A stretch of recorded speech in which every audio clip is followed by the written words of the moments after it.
In the spring of 1835, John and Jane Clemens packed up their family and left Fentress County, Tennessee, the latest site in John's string of unsuccessful business ventures, and headed for a new life in what was then the western frontier.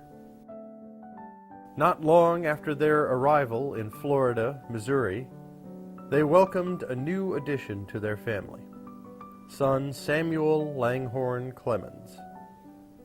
The child was 2 months premature and weighed only 5 pounds. His mother described him as a poor-looking object to raise. The Clemens exodus mirrored the experience of countless other families who crossed the Mississippi during the 19th century. And, like almost all those families, the women went as well. The Clemens family history would be woefully incomplete if it did not include the story of Jane Lambton Clemens, a statement which is so obvious that it hardly seems worth making. And yet, until recent years, the experiences of women in the trans-Mississippi West were simplified, romanticized, minimized, or ignored completely by historians. As late as 1974, an author presenting a social history of the American frontier wrote that no one has ever questioned, let alone analyzed, the masculinity of the frontier society. Since it is as obvious as the sun in the daytime, the subject has not been discussed. Indeed, Frederick Jackson Turner's famed frontier thesis does not bring women into the equation at all. Mid-20th century books, which did focus on women in the West, tended to either focus on wild and woolly women, a la Calamity Jane, or on women in the traditional role of civilizing a frontier that had been conquered by a preceding wave of men. Some such works captured the public's imagination. A fuller examination of women's roles in the settlement of the West, however, would require going beyond simple stereotypes. In the 1970s and 1980s, several historians began to do just that.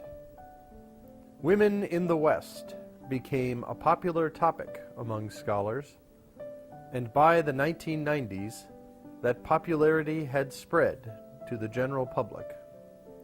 One significant consequence has been the higher profile and easier availability of frontier women's journals. Another is the strong hold that female authors and readers now have on the market in Western fiction. Jeffrey, in her 1979 book Frontier Women, made extensive use of women's personal narratives to capture the essence of their life in the trans-Mississippi West. Admittedly, women's experiences varied widely, depending on location and time period. Still, there were some common threads.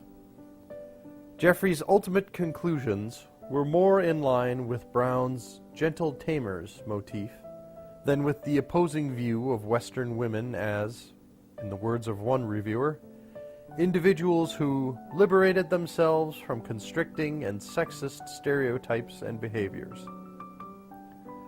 Women in mining camps may have been forced to live with a high degree of disorder. But even among prostitutes, there was a desire to organize their profession in a way that resembled Eastern prostitution, with red light districts and division according to class and race.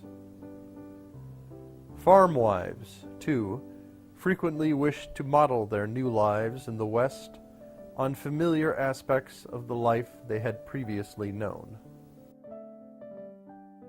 Hard-riding, hard-drinking cowgirls like Calamity Jane or Stagecoach Mary and crusading suffragettes, lionized as they were then and now in popular media, were the exception rather than the rule.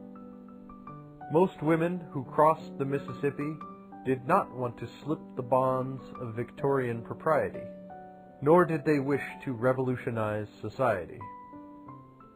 On the contrary, many were reluctant to move in the first place, suffered terrible bouts of loneliness without the company of female friends, bore painful losses along the way, and were eager to reconstruct the civilization they had left behind as quickly as possible.